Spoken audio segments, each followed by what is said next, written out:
a arquiteta Andréia Macruz. Obrigada, Andréia, por ter aceito o convite, ter você com a gente nessa manhã. Bem, a Andréia é formada em Arquitetura e Urbanismo no Mackenzie, concluiu o mestrado em Arquitetura Biodigital na Universitat Internacional de Catalunha, em Barcelona. Expôs trabalhos em eventos internacionais como Architecture Beijing Biennale e Salone Satellite, na Feira do Móvel em Milão. E em 2010 fundou o Estúdio de Arquitetura, Interiores e Design de Produto, cuja missão é propor uma maior conexão entre o homem e a natureza em relação à memória e a possibilidade de trazer à casa alguns elementos que remetem a alguns padrões e sistemas naturais, especialmente relacionados às florestas e aos biomas brasileiros. Bem, André, agradeço novamente a participação e passo a palavra. Boa apresentação. Obrigada a vocês pelo convite. Fiquei super feliz quando eu recebi esse convite. E vamos lá, estou super entusiasmada. Eu acho que como é uma palestra pequena, eu queria que fosse alguma coisa mais dinâmica. Então, eu vou começar a apresentar e como eu sei que cada pessoa vai ter uma dúvida específica, pode parar, interromper e me perguntar, enfim, a gente vai assim. Deixa eu compartilhar, então, aqui minha tela.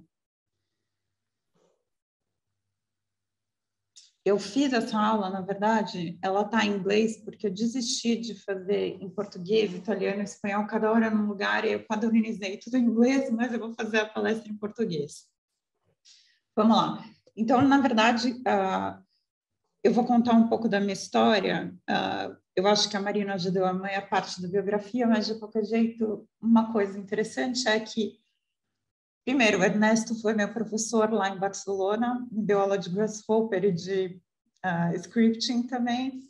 Isso foi em 2010, mais ou menos, para aí 2007, nem me lembro mais ou menos aí. E aí, não, foi em 2007. Quando eu voltei para o Brasil, fui trabalhar em Paris e tal, voltei para o Brasil, comecei o estúdio de arquitetura de design de interiores. E aí, o que eu notei? Eu notei que todos os projetos, quando a gente fazia, eles saíam muito comerciais. Por mais que a gente quisesse explorar, na época, uma arquitetura mais paramétrica, enfim, alguma coisa mais experimental, quando você tem um estúdio, era muito difícil aplicar isso na prática. Assim, pelo menos para a gente, a nossa experiência foi essa.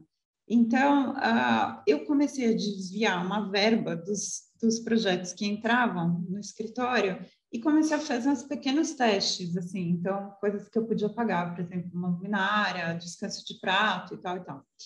E quando eu já tinha alguns projetos, um amigo meu falou, por que você não manda isso para a Itália, no Salone Satellite?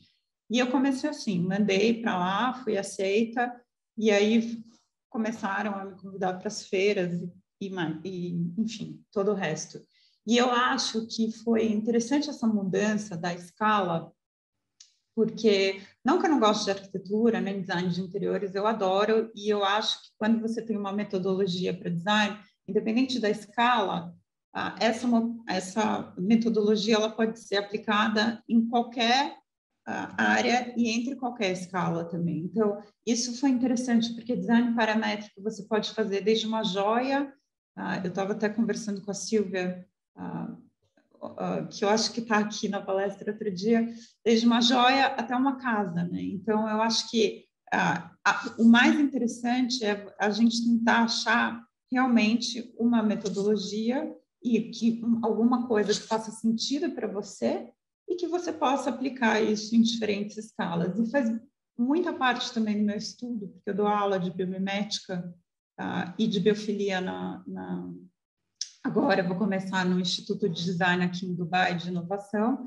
mas até então eu dava aula na Belas Artes, e sempre essa metodologia, então, a gente aplicou, e não só em diferentes escalas, mas em diferentes áreas também, então, desde arquitetura, design gráfico, design de produto e tal.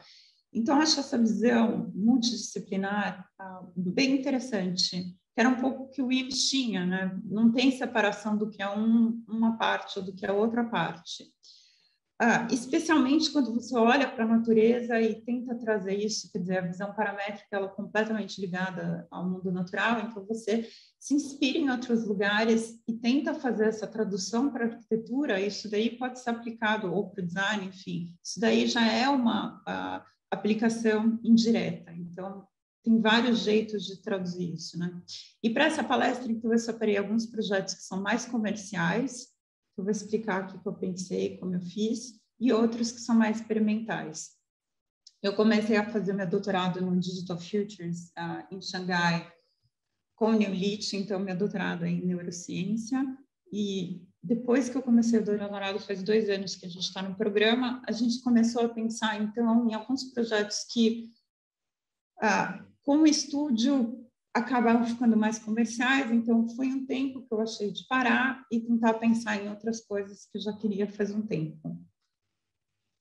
Então, o estúdio ele é focado no estudo na natureza, em novas tecnologias, o estudo da natureza em vários setores, desde biofilia, biomimética, enfim, vários tipos de interação com a natureza.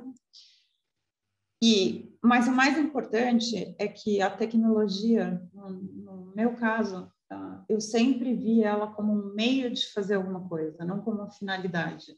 Então, você tem algum tipo de metodologia ou, enfim, um direcionamento para o seu projeto que você acha importante e você usa a tecnologia como um meio para isso ser acentuado. Então, eu acredito que, além da tecnologia, a gente tem que ver, por exemplo, como um projeto ele reflete um momento, ele recria uma memória, questiona valor, ajuda alguma pessoa, defende uma causa, enfim, propõe novidade usando tecnologia. E no meu caso, eu sempre gostei muito de formas complexas e alguns padrões naturais. E tecnologia sempre me ajuda a conseguir, então, fazer esses padrões complexos que, sem a ajuda do computador, por exemplo, eu não conseguiria, né?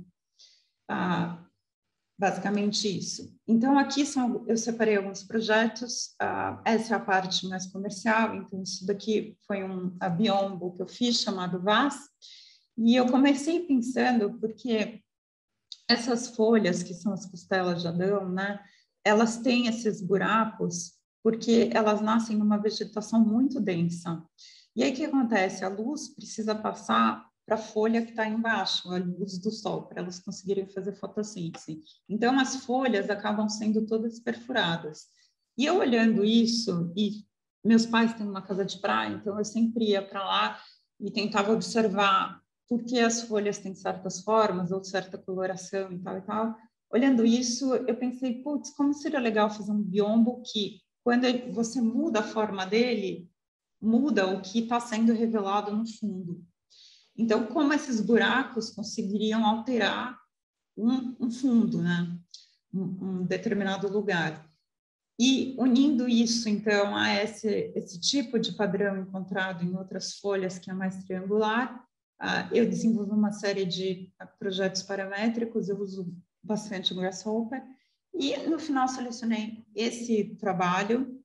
Uma coisa interessante quando eu trabalho também é sempre colocar uma proposta do lado da outra. Então, quando vocês usarem o Grasshopper, o Rhinoscript, vocês vão criando um catálogo morfológico, alguma coisa assim, e depois vocês escolhem algum projeto que seja mais condizente com o que vocês querem. No final, eu escolhi esse, porque para mim era o mais interessante. E aí a gente tinha uma dificuldade, como é que você passa isso daqui para a realidade? Porque se vocês olharem todos os biomas que são feitos assim com tira de madeira, eles têm um cabo de aço que passa aqui nessa parte do biombo, no meio e no final. E aí, como a gente tem esse desenho, não daria para passar um cabo de aço inteiro aqui no meio do biombo. Então, como é que a gente resolveu isso? Na verdade, essa era a ideia, né? Então, isso daqui foi feito com a CNC, a gente usou aquele jeito básico de separar as peças, numerar todas e tal. E, então, estruturalmente, a gente acabou resolvendo assim, a gente colocou um cabo de aço na parte de cima, na parte de baixo, e a gente deu esse overlap. Então, ao invés de ter um cabo de aço inteiro no meio, a gente seccionou esse cabo de aço e a gente só transpassou uma parte. Então, aqui transpassa esse pedacinho, aqui outro pedaço, enfim, esse daqui também. A gente começou a dividir para que esse biombo ele pudesse ser assim, ser feito assim. Então, quando você muda a forma do biombo, o que você vê atrás é alterado, basicamente isso. E aí ele é uma peça super simples, que ele pode ser levada também, ele é fácil de transporte, então ele enrola todo, né? E você coloca ele de vários jeitos. O que dá a estrutura do biombo, basicamente, são as curvaturas. Então, o jeito que você coloca que dá que dá a estrutura para o biombo e faz ele não cair. E depois disso, a gente pensou, putz, mas qual seria um jeito interessante? Porque uma outra coisa, a gente sempre tenta usar produtos que não sejam agressivos ao meio ambiente ou que sejam menos agressivos possíveis, enfim, alguma coisa assim. Então, aqui a gente usou eucalipto, que é teoricamente uma madeira barata e fácil de ser encontrada. E aqui a gente começou a pensar, putz, mas seria muito interessante usar um tipo de verniz natural. E aí a gente viu que no Japão e em vários lugares da Ásia, eles têm uma técnica de você queimar a madeira para evitar a infiltração de bactéria e fungo. E aí, quando você queima a madeira, sela a madeira. Então, a gente usou isso. A gente acabou queimando essa madeira. E aí, tem uma técnica específica para fazer isso. Você queima, mas você não deixa lá a madeira pegando fogo. Você queima um pouquinho e depois você vai com uma esponja e consegue regular, né, essa queima. E foi super interessante o processo disso. Então, a gente acabou fazendo e esse daqui é o resultado final. E aí, a gente passou essa exploração da CNC para vários outros tipos de projetos, né? Desde você explorar como é que você tem não só um corte na CNC, mas como você consegue desbastar uma área que ela comece quase no zero e aí ela vai se aprofundando. E como isso você consegue passar para outros materiais. Então, isso daqui é interessante a gente pensar, por exemplo, que materiais que a gente poderia usar na CNC que são interessantes. Por quê?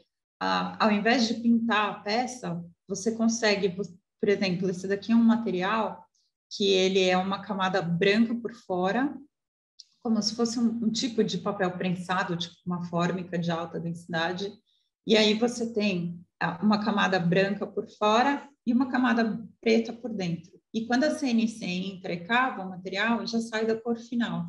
Então, isso é uma estratégia interessante também. Como é que você pode pensar em materiais, diferentes materiais ou diferentes técnicas para você usar com uma máquina ou com outra máquina que dê um resultado que não precise ser... que seja rápido no final, né? Que você tire partido daquele material para fazer um tipo de escavação. E aí tem esse material também que é interessante, que é um material derivado daquele primeiro, que é um material que ele é branco, preto e assim vai.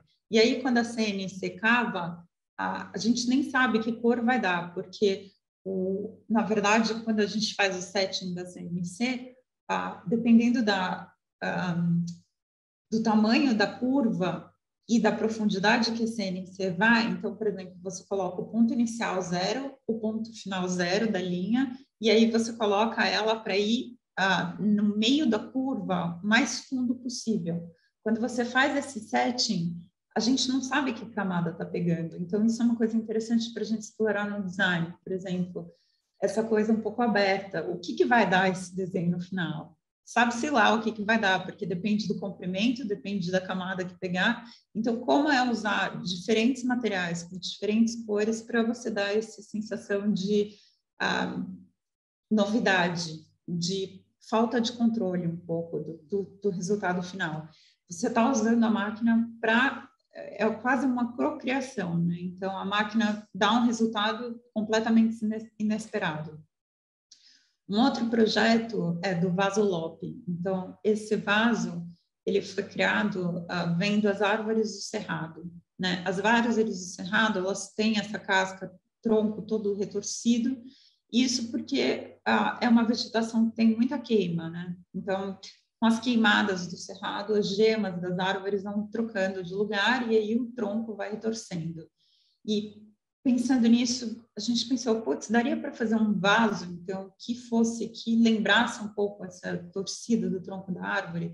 Isso é um approach mais biofílico, né? Então, você tem essa sensação da textura natural e tal. E olhando para essas árvores, os igapés da Amazônia, né, também, tem uma coisa muito interessante, porque eles têm um tipo de torção ou de textura interessante no tronco das árvores, e, além disso, como essas áreas são alagadas, dá para ver o reflexo na água. Isso é uma coisa muito interessante, porque quando a gente olha todos os estudos de biofilia, neurociência, hoje em dia, a gente vê que essa reflexão, você usar formas, por exemplo, que são assimétricas, é muito interessante, porque o seu cérebro gasta menos energia para reconhecer essa forma. Então, é uma forma que teoricamente você entende muito rápido e gastando pouca energia. Então, todas as fórmulas que são simétricas, por exemplo, que usam a recursão, então, o branching, que a gente chama, né, o sistema de crescimento da árvore e tal, todas essas formas quase fractais entram nessa mesma categoria da neurociência. E a gente começou a explorar, então, como é que esse vaso poderia ter sido feito. A gente testou vários tipos de plásticos derivados de bioplásticos, né, derivados de cana-de-açúcar, milho, alga e etc. e tal. E tinha uma coisa interessante, porque geralmente quando você imprime uma forma numa impressora caseira, né, assim, de plástico, você não pode ter ângulos que são maiores que 45 graus, geralmente, porque a impressora tem uma certa dificuldade de imprimir. Não é que você não possa ter, mas é mais difícil. Geralmente você desenha para aquele tipo de impressão. E esse vaso, especialmente essa parte do meio, tem os ângulos muito maiores do que 45. Então, o que acontecia? Quando a gente colocava água, vazava. E aí você tem duas soluções. A gente descobriu uma resina plástica para colocar dentro, que é uma bioresina também, ou a gente fez, no final, um vaso que mudava a espessura. Então, o que a gente descobriu, além de vários tipos de paredes que você pode fazer de partes internas numa impressora 3D, a gente descobriu que tinha uma coisa interessante, que a gente começava o vaso mais fino no começo aqui, ele ficava mais espesso aqui e voltava a ser mais fino nessa parte. Então, com essa assimetria das paredes do vaso, você consegue, então, estruturar mais ou menos um objeto ou ter essa impermeabilização que a gente precisava. Então, basicamente isso. Isso aqui foi resultado de anos, porque a gente estudou isso uns 5 anos, né? Dependendo do plástico, dependendo da angulação, porque a gente não queria usar resina dentro, enfim. Então, foi um estudo bem prolongado. Isso também é interessante para mostrar que uma peça, quando você desenha uma peça, você libera ela comercialmente, mas a evolução da peça continua, né? Então, você faz o protótipo 1, protótipo 2, protótipo 3, e isso vai sendo alterado com o passar do tempo. Isso daqui é um projeto que a gente fez para uma competição que chama Guiltless Plastic, que é uma competição de plástico reciclável e reciclado da Rosso Norlândia, em Milão.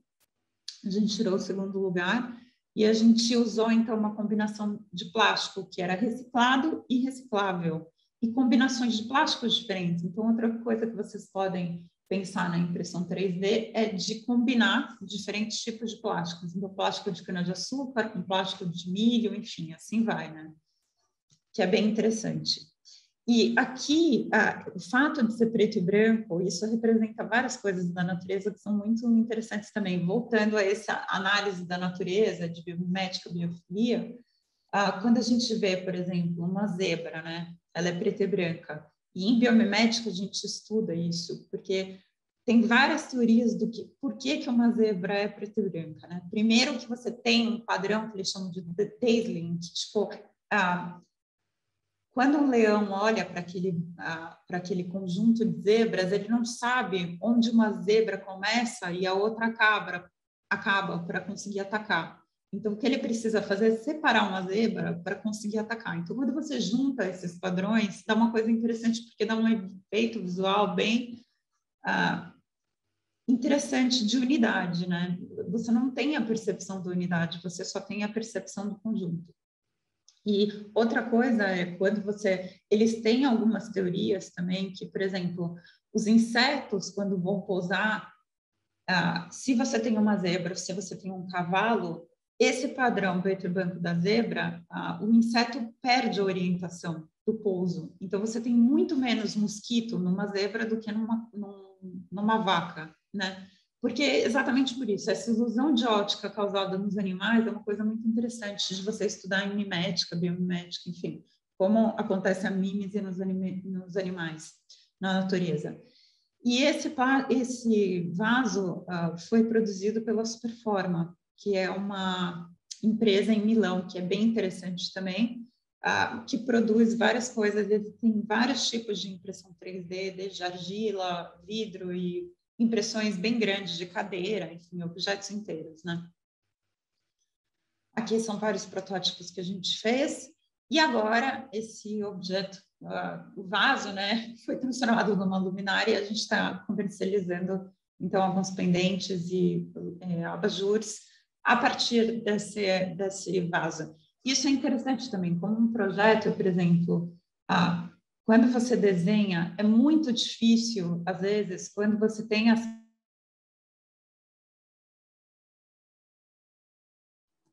Andréia, parece que travou um pouquinho. Para mim também. Travou?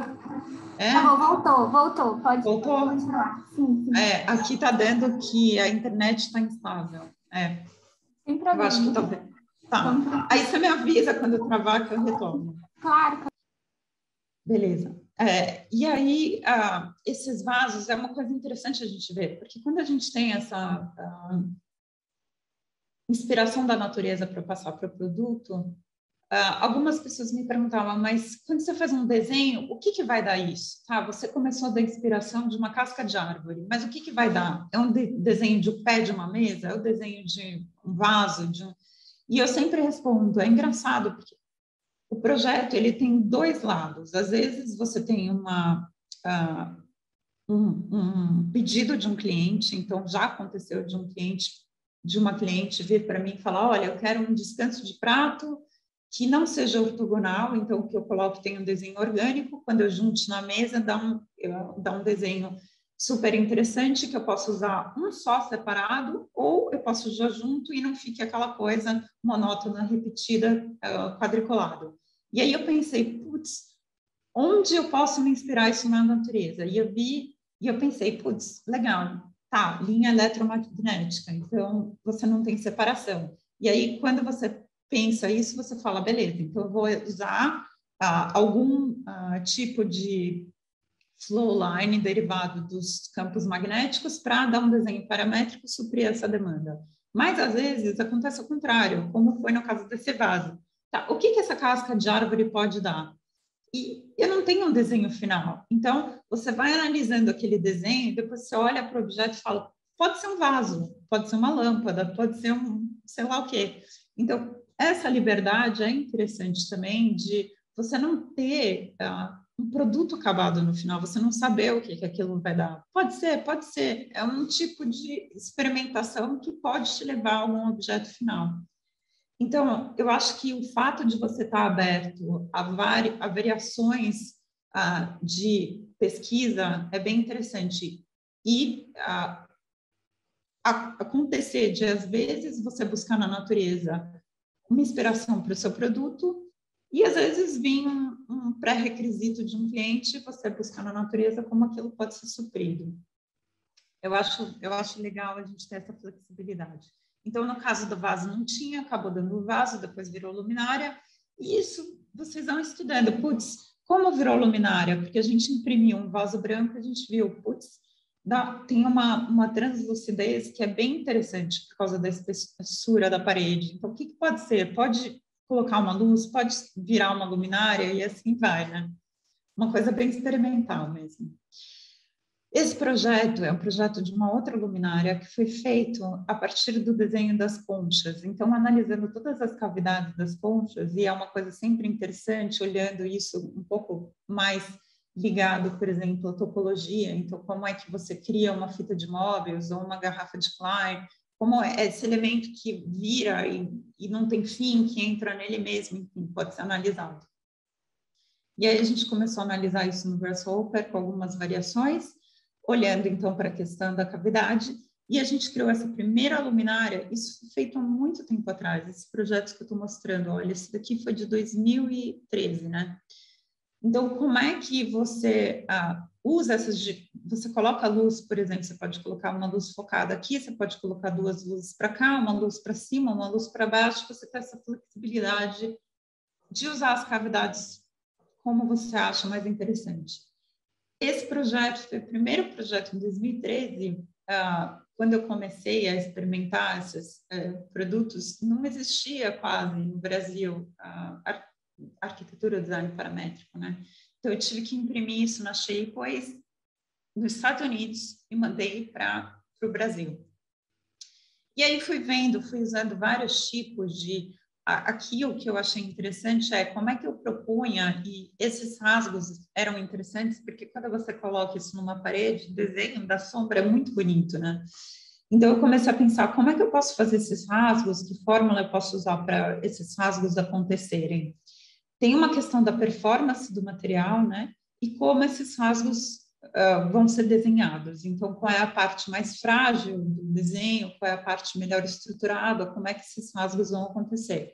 E eu comecei a analisar vários plugins do Grasshopper, desde Milliped a vários outros, e como é que isso poderia ser feito, né? Como esses desenhos poderiam ser propostos.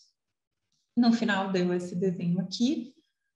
Isso varia muito, então, se eu fizesse uma luminária, por exemplo, um pendente, provavelmente os rasgos teriam que ser mudados, mas eu acho interessante essa análise também da estrutura do material versus o desenho que você está propondo. Então, eu acho uma coisa bacana para ser analisada.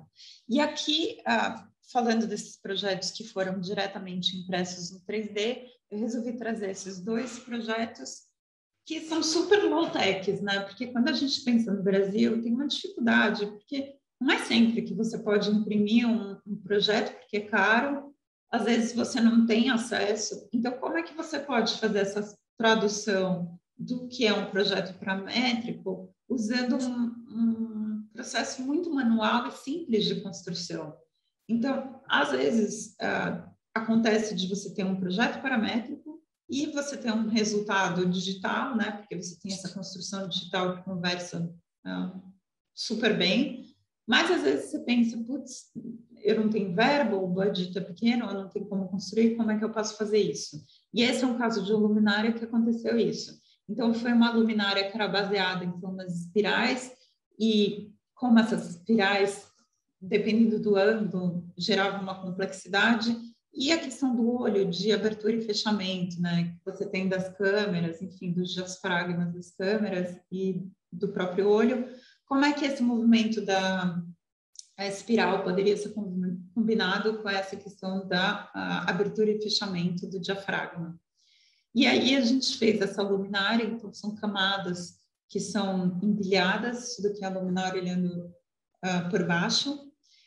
E foi feito de um jeito super low-tech. Então, como é que a gente fez? Eu imprimi um desenho 3D, era um desenho paramétrico também. Eu imprimi a planta e a vista, e a gente foi, camada por camada, isso daqui é um plástico, a gente foi aquecendo num aquecedor mesmo para plástico, e a gente foi fazendo camada por camada e pregueando, então, com parafuso. Então, literalmente, a gente foi fazendo seguindo a planta e a vista. Então, às vezes a gente pensa que é muito difícil.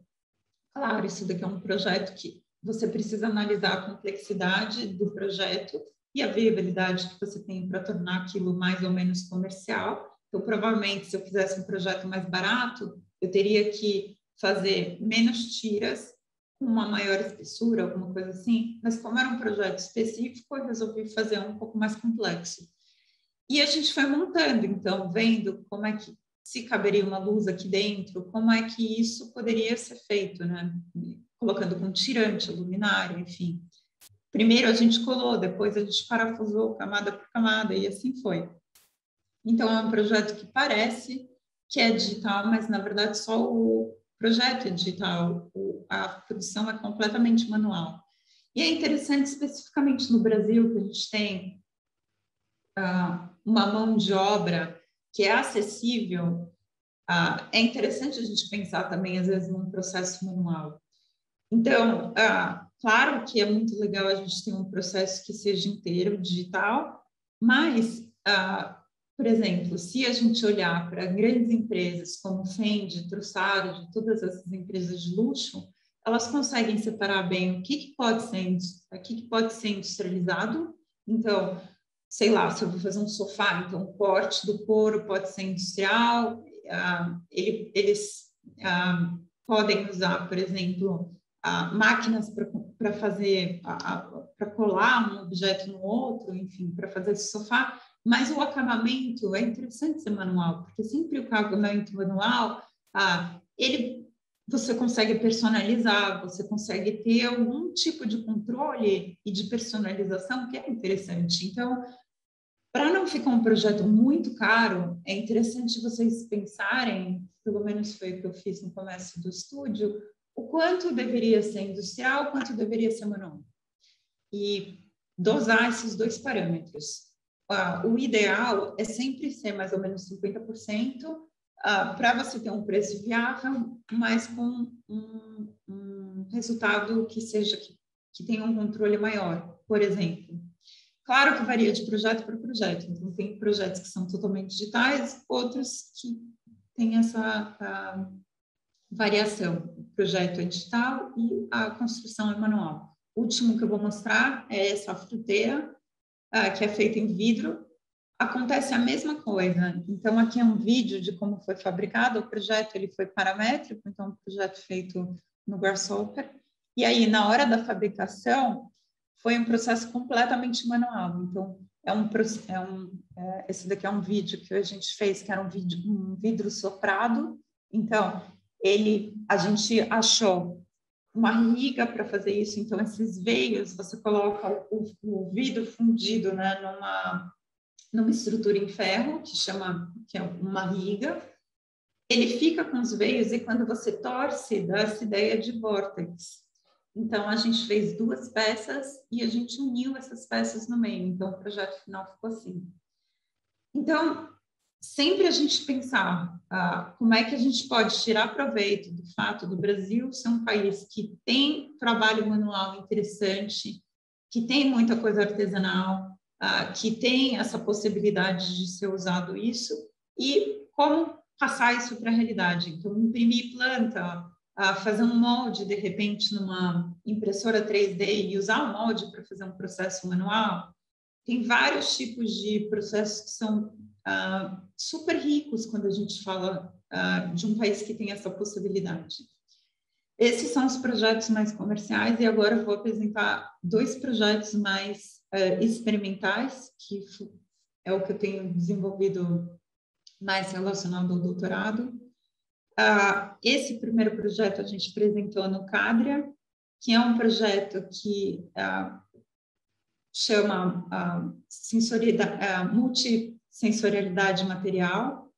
Então, como a gente pode usar um material para expandir nossa percepção, basicamente é isso. E usando sensores wearables, né? Então, como é que a gente faz proveito dessa nova tecnologia? Então, é um projeto que questiona exatamente qual é a percepção dos materiais que a gente tem, como as percepções sensoriais elas podem ser aumentadas, né, com a tecnologia e como é que elas podem ser projetadas.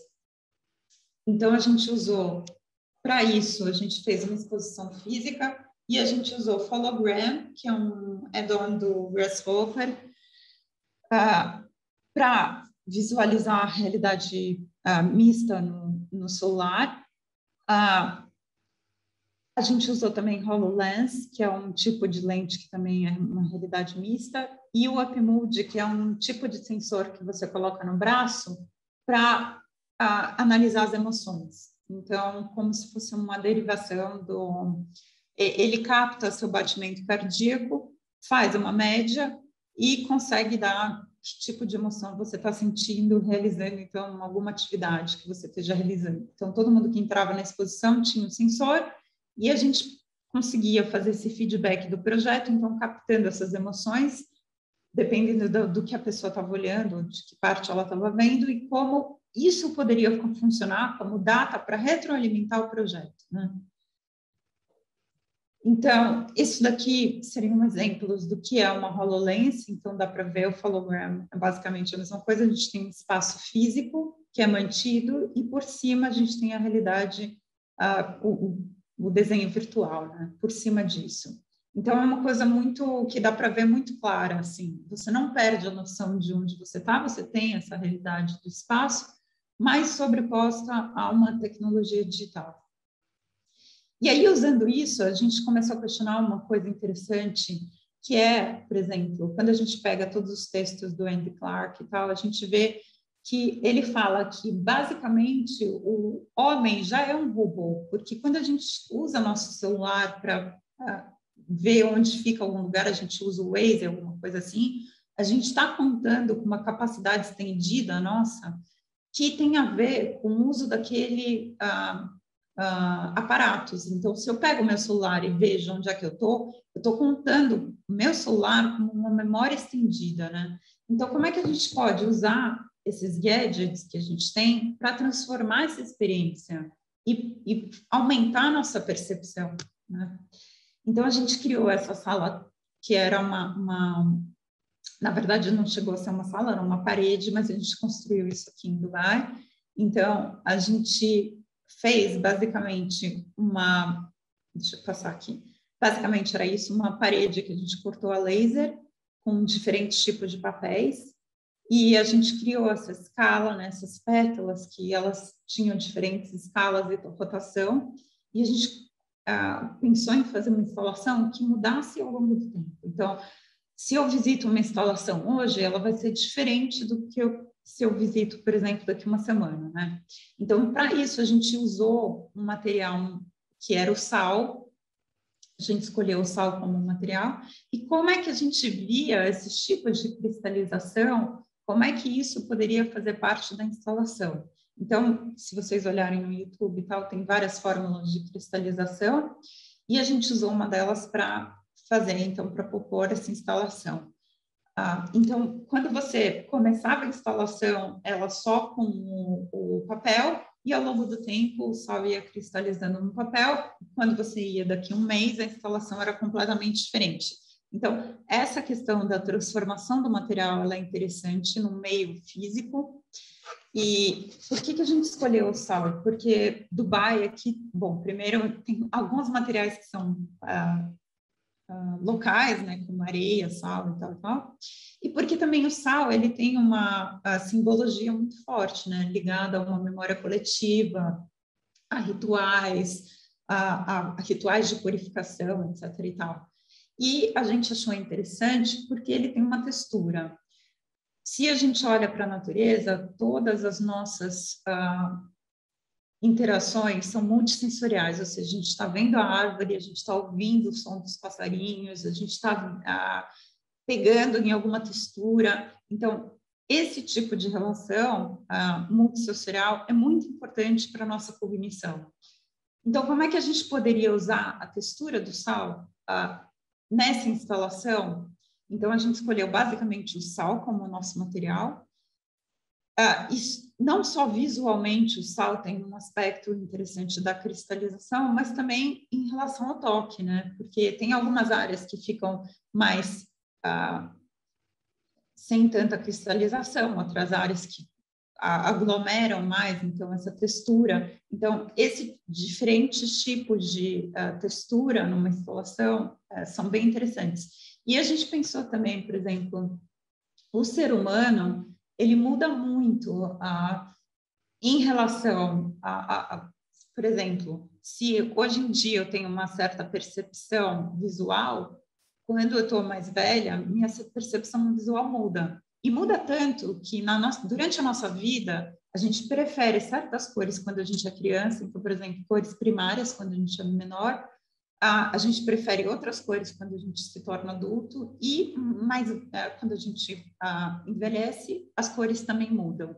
Então, como é que a gente consegue ter uma percepção diferente, né, de um material acompanhando esse desenvolvimento humano?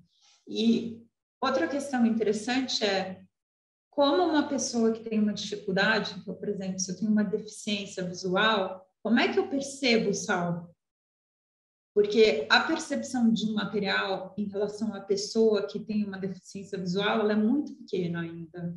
Então, quando você tem uma instalação multissensorial, você começa a usar diferentes tipos de percepções, a pessoa que tem uma deficiência visual consegue interagir com aquele elemento. Então, seja pelo toque, reconhecer qual é o toque do sal, seja pelo som, então reconhecer um som da cristalização ou pelo olfato.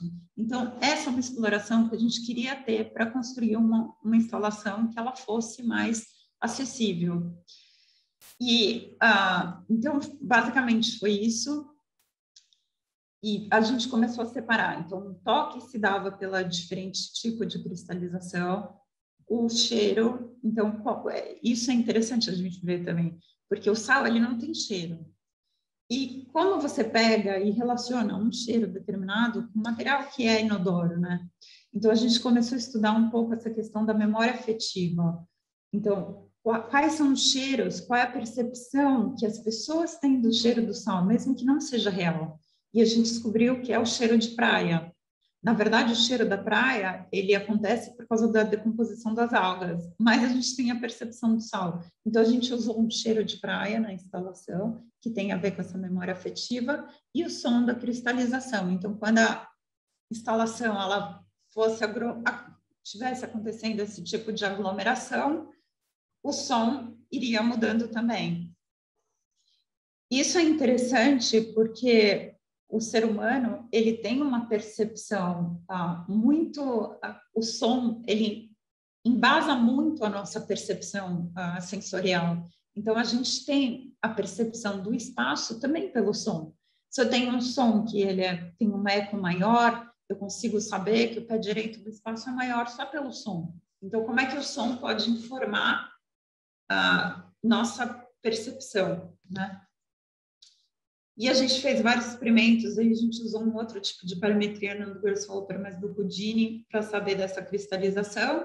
E também, como é que a gente conseguia criar um outro tipo de workflow, né? Que não seria o tradicional da arquitetura, de você ter a percepção de um espaço e você construir. Não, mas que aquele espaço fosse se desenvolvendo com o tempo, você tivesse essa relação, essa percepção, essa multipercepção, né, sensorial, e como que isso poderia ir mudando no espaço. Então, ao invés de ser uma metodologia de design normal, a gente começou a entender quais eram os processos de design junto com a tecnologia, a realidade aumentada, para informar soluções, então, do processo, né? E quando você pega o feedback das pessoas que usam essa instalação, então a gente, com esse sensor, conseguia saber quando que a pessoa se sentia melhor ou não na instalação, você começa a construir espaços que são mais alinhados de acordo com uma performance sensorial. Isso a gente não faz ainda também tanto. Então, como é que você usa esse resultado, esse feedback dessa biodata para conseguir informar o projeto e ter uma melhora do projeto em relação a isso? Aqui foram outros experimentos que a gente fez com o Houdini também. Então, da gente saber como que a gente mergeria esse espaço físico com o digital, o que foi construído com o não construído, né, o fabricado com o não fabricado ainda, enfim, como é que essa interação se daria. E a gente usou, então, o Hologram e o HoloLens para mudar a escala das pétalas, mudar a quantidade da cristalização, a cor do projeto e combinar essa coisa do que é real com não real. E aqui tem, então, a detalhe do OpenMood. Na verdade, você tem vários tipos de sensores hoje em dia. Você tem um da Afetiva também, que é da Rosalind Picard, do MIT, enfim, que é super bacana. Você tem vários tipos de sensores que você pode usar para ter essa biodata e aplicar no projeto. E esse é o último projeto também experimental que a gente fez, que chama Espaços Potenciais Sinergísticos, Tecnologia Humana e Resposta de um Material, que a gente apresentou numa conferência. E aqui a gente começou a pensar nesse projeto, como é que a gente poderia, e aí é uma questão interessante, porque a gente acaba de sair do antropoceno, né? A gente ainda está, na verdade, no antropoceno, indo para o pós-antropoceno.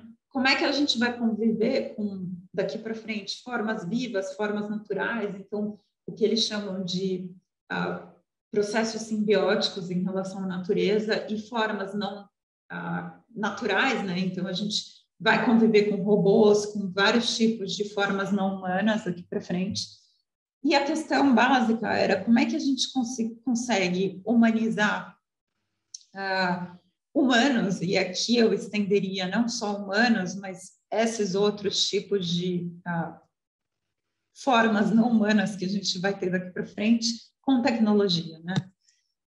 E o que eu acho interessante, que eu achei interessante, eu acho muito legal o trabalho da Marina Abramovic, e ela tem essa performance que ela senta na frente das pessoas e sem falar nada, ela começa a se comunicar com a outra pessoa. Então, aqui é o ex-marido dela, né, sentado na frente dela, e sem falar, trocar uma palavra, ela começa a trocar sentimentos com essa pessoa. Então, o que aquela pessoa representou para você? Qual é o tipo de interação que você teve com aquela pessoa? E o que aquilo provoca em você, né? E isso abre uma questão muito interessante fora da performance, que tem a ver com, basicamente, a nossa vida, o quanto que a gente usa de linguagem não verbal, verbal para se comunicar. E por que às vezes só um olhar ou só um sorriso é tão importante, né? Como que às vezes isso se torna alguma coisa tão grande? E se a gente pegar, então, alguns estudos, por exemplo, isso daqui é de um professor da UCLA, falando que quando a gente se comunica, especialmente sobre sentimentos e atitudes, as palavras, elas são responsáveis só por 7% da mensagem total que a outra pessoa recebe. 7% não é nada, né? Então, a gente pensando nisso, como é que a gente poderia, então, tirar proveito desses 93% que a gente não está usando da comunicação não verbal e tentar entender as outras pessoas de uma forma mais interessante? E como que a gente poderia usar a tecnologia para entender sem ter que falar, né? E esse projeto partiu daí. Então, a gente começou a fazer pensar em algumas coisas, como é que a gente poderia usar parametria no Houdini ou no Grasshopper, para ver o que poderia ser gerado. E aí, pensando, onde é que essa comunicação não verbal ela é mais prejudicada, né? Teoricamente, no ambiente de trabalho, porque no ambiente de trabalho eu estou tão concentrada no que eu estou fazendo que, às vezes, essas informações de estado do que a gente chama de movimento dos olhos ou o movimento do corpo, ela passa desapercebida. E aí, olhando, por exemplo, como é interessante, como as pessoas no trabalho, elas acham interessante personalizar o ambiente que elas estão, né? E como unir essa ideia da personalização com a comunicação. Então, por exemplo, se eu estou numa mesa e eu coloco ali uma imagem de um gatinho que eu gosto, de repente alguém que trabalha do meu lado já consegue inferir alguma coisa, ela gosta de gato. Eu coloco uma planta, tá, ela gosta de planta. De repente, se eu coloco uma foto do meu marido com meus filhos, enfim, já falar, ela é uma pessoa que é ligada à família. Então, sem perceber, a gente vai personalizando o nosso ambiente, mas isso vai falando muita coisa para as pessoas que estão ao redor. E usando essa ideia, a gente pensou, então, como passar isso para uma mesa de trabalho? Ou seja, como é que uma mesa de trabalho ela poderia ser personalizável e poderia fazer parte dessa comunicação não verbal, né? E a gente fez alguns diagramas para a gente entender como é que esse workflow poderia ser gerado, como é que a gente poderia fazer essa metodologia. E para outra coisa interessante, da gente sair um pouco dessa questão só digital, porque a tecnologia tem várias vertentes que são super importantes em relação à interação, mas tem algumas doenças que são causadas com a tecnologia que também é importante a gente considerar. Por exemplo, FOMO, ou quando você tem um estado de você não consegue se focar, porque toda a parte tecnológica, você clica num link, clica em outro, que te leva para um lugar, você tem essa atenção que não é focada, que não é interessante. Então, pensando nisso, a gente pensou como é que a gente começou a analisar como é que a gente poderia sair desse ambiente digital e levar essa comunicação para um ambiente, materializar isso, né? Então, ao invés de a gente olhar para uma tela de celular que muda de cor ou uma mesa que seja um touchscreen, alguma coisa do tipo, como é que a gente poderia dar um passo além e transformar esse virtual num material físico? Exatamente para isso, para você conseguir analisar os dados de uma forma física, não só virtual. E aí a gente, como inspiração, a gente começou a analisar, então, isso é mais ligado à biofilia, então quando uma árvore, por exemplo, caem as folhas e você vê aquelas folhas colocadas no meio da rua e tal, como isso dá um resultado interessante e como isso mostra uma certa temporalidade, né, para os projetos. Então, em biofilia, a gente analisa muito essa questão da mudança climática, da mudança de estação, como passar isso para o interior do ambiente construído, né? Porque, às vezes, a gente está no escritório, a gente não vê nem a luz do sol, nem o dia passar. Então, como é que você consegue levar isso para os espaços internos e ter essa percepção de variação de cor, movimento, enfim, né, fisicamente. Então, essa foi a nossa inspiração, olhando, então, para essas árvores que têm as folhas, enfim, que as folhas caem, né, e como elas ficam no chão. E, analisando isso também, dentro da biomimética, tem uma coisa interessante, que se a gente olha para a mesma árvore, ela tem dois tipos de folha. Ela tem uma folha que é chamada folha do sol e a folha de sombra. Exatamente por isso, porque a luz ela tem que passar na árvore e a folha, geralmente de sol, ela é menor, né? Porque ela consegue captar mais luz para fazer a fotossíntese, e a folha de sombra ela é maior, porque ela precisa de uma área de absorção de luz muito maior, né? Então, a gente pensando nas folhas que são ligadas às folhas de sol e folhas de sombra, quais são as diferentes performances que uma tem em relação à outra. Além da questão da área, a folha de sol, ela tem muito mais aresta, né? Ela tem um perímetro muito mais cortado do que a folha de sombra. Geralmente, a folha de sombra ela é mais suave. Aqui, ela tem esse perímetro bem recortado. Então, pensando nisso, como é que a gente poderia usar essa folha do que seria de sol e de sombra para fazer essas análises de acordo com a temperatura, né?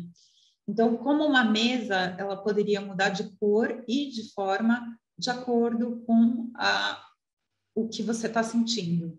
Então, se uma pessoa, por exemplo, está aqui, eu tenho duas pessoas usando a mesa, o que eu estou sentindo aparece nessa parte. Então, o que eu estou sentindo aparece no lado da outra pessoa e o que a pessoa está sentindo vice-versa, né?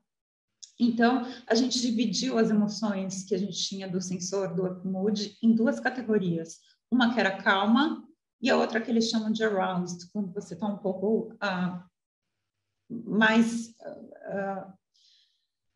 como é que se fala isso em português, Jesus amado? Você está um pouco mais ativo, né? E eu acho que alguém ia falar alguma coisa aqui. Não, eu ia só te ajudar com a palavra ativo, mas tá, pode prosseguir. Não, era essa que você ia falar? Isso. Ah, às vezes dá lost translation, né? Mas quando você está mais calmo ou você está, né, mais ativo. E aí, então, a gente separou essas diferentes categorias. Para a gente era importante fazer um código binário assim para ser mais simples, porque era só um experimento. Então, a gente pensou, putz, como é que a gente pode usar um material que mudasse a forma e a cor segundo esses parâmetros, se eu estou mais calma ou se eu estou mais ativa, né? E aqui a gente propôs um bimaterial. Isso é uma coisa interessante também, da gente não ficar preso aos materiais do mercado, né? Então, como é que você pode propor seu próprio material, né? E hoje em dia isso é muito estudado no biodesign, mas não necessariamente você precisaria fazer ser um biodesign, pode ser um bimaterial criado com qualquer coisa. E aqui a gente usou papel e a gente usou metal para fazer essa combinação. E a gente usou, então, para fazer, então, essa mudança da morfologia da folha, uma churrasqueira como teste.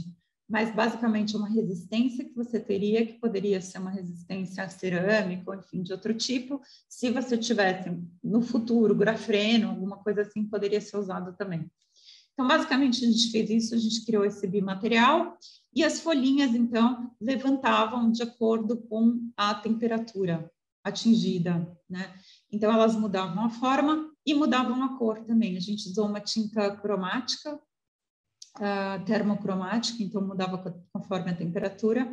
Então, aqui, se o projeto, se eu tenho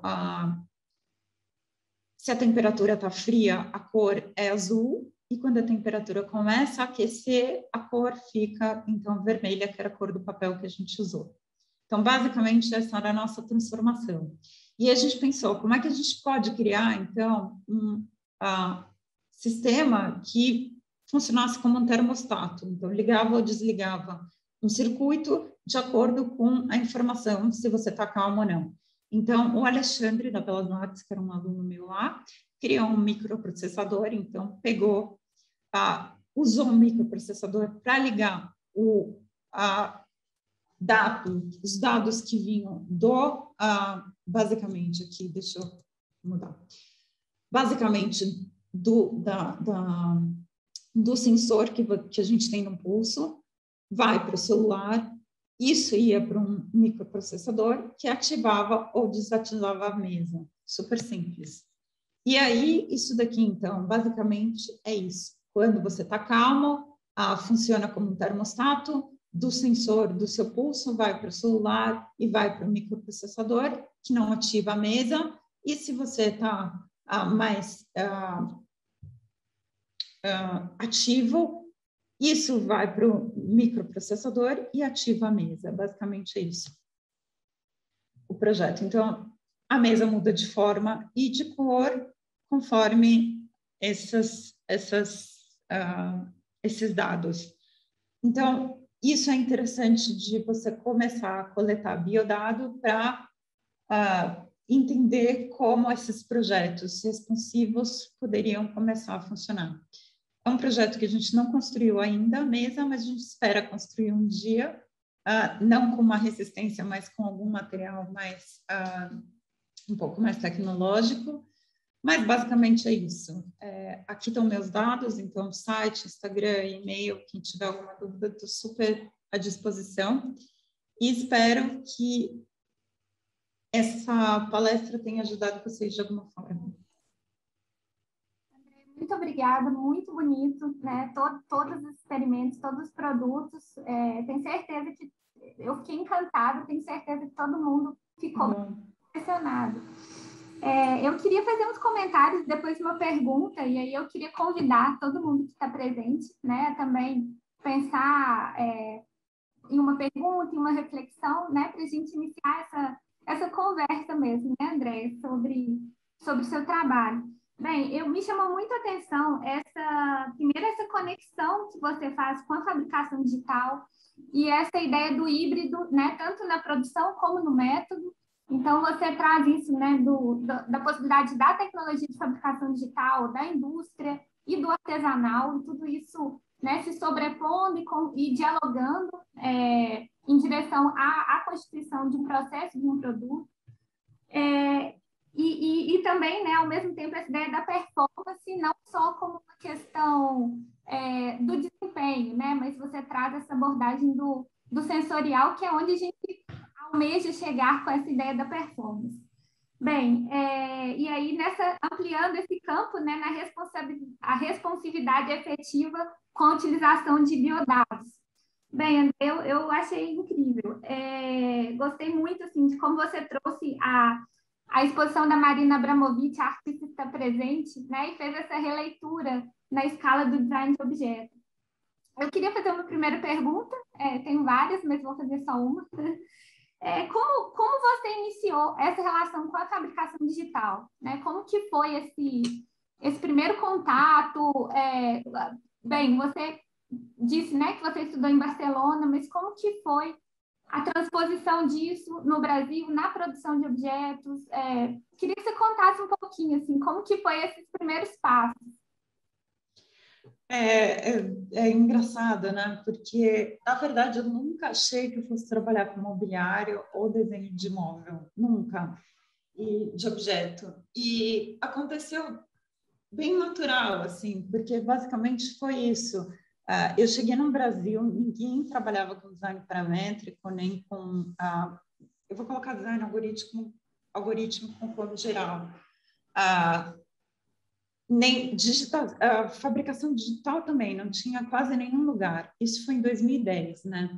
Então, o que eu comecei a fazer? Eu lembro que tinha uma pessoa que eu conhecia que tinha uma CNC, e aí eu entrei em contato com ele e a gente começou a fazer os projetos juntos. Então, eu de alguma forma, fazia aquilo, fazia o projeto e depois a gente via que material que a gente poderia usar, ou enfim, como isso poderia ser viabilizado comercialmente. Eu acho que foi também como é que eu posso falar? Por exemplo, eu acho que eu sempre trabalhei com arquiteto modernista, né? Márcio Kogan, tal e tal. E esse giro de 180 graus, quando eu fui para Barcelona, eu vi que faltava um pouco essa questão da complexidade que era importante para mim. Então, eu acho que o fato de você conseguir analisar e conseguir gerar formas que são mais complexas, que tem a ver com tato, que você tem essa exploração sensorial, eu acho muito interessante.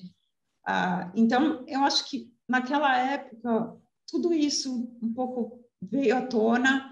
Foi muito difícil o processo, porque eu consegui um fornecedor, então, que a gente começou a fazer essa fabricação.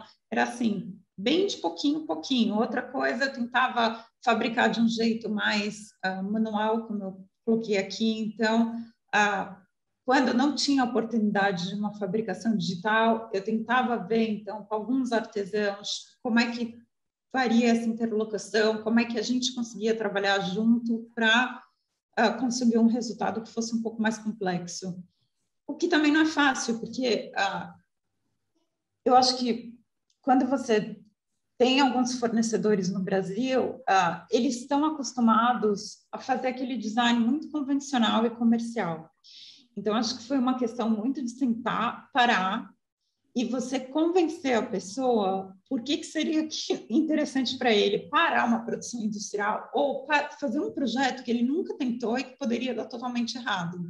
E aí você fala, olha, não sei se vai dar certo ou não, mas vamos tentar. E isso é uma coisa que a gente não está acostumado muito no Brasil, que foi outra barreira grande, porque eu acho que em faculdades fora do Brasil, a gente tem essa questão da experimentação muito mais à flor da pele. Então, você pega qualquer estúdio de design aqui, os alunos desde o primeiro ano de faculdade já desenham e fabricam, né, aquele objeto. Então, é quase um movimento maker, né? E isso no Brasil não é comum. As coisas meio têm que dar certo, né? Até porque você tem uma verba que é muito restrita. Então, você ter uma verba que seja um pouco mais alta, o tempo de fazer essa exploração é uma coisa um pouco não convencional. Então, foi muito difícil, assim, foi passo a passo, com muita paciência, sentando com o fornecedor, explicando por que poderia ser interessante. Sempre tentei também não encarar algum projeto como um resultado final. Então, isso era muito aberto para mim, por exemplo, se aquilo não desse certo, talvez eu revisasse aquele projeto em 5 anos e depois de 5 anos daria certo. Então, muitos dos projetos que eu fiz no começo do estúdio, eu não tinha nem como construir. E eu fui construir aquilo depois de 3 anos. Ficaram na gaveta durante 3 anos, e só depois de 3 anos eu consegui construir. Mas eu acredito que nada nunca é perdido. Então, uma hora aquilo sai, sabe? Então, foi um processo muito de paciência, de esperança e sem desespero. Assim, vamos lá. Talvez, Caio, se eu construir uma mesa, 10 mesas sejam completamente erradas, caiam, mas uma hora vai dar certo, sabe? E aí foi bem assim. E aí você vai encontrando uma pessoa que talvez seja mais alinhado com o seu jeito de pensar, que fale, putz, então vou tentar fazer isso, um fornecedor.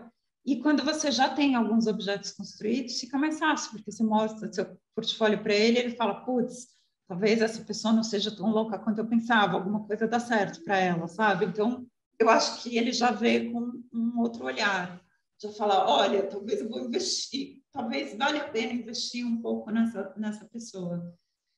E aí foi basicamente assim, o começo, mas sempre tentando não me desesperar e apostando naquilo que eu tinha, que uma hora ia dar certo, e fabricava de um jeito, entendendo também qual é o melhor jeito de fabricação. Por exemplo, quando eu comecei, tem essa moda, vamos imprimir tudo 3D. Tá, mas é o melhor processo?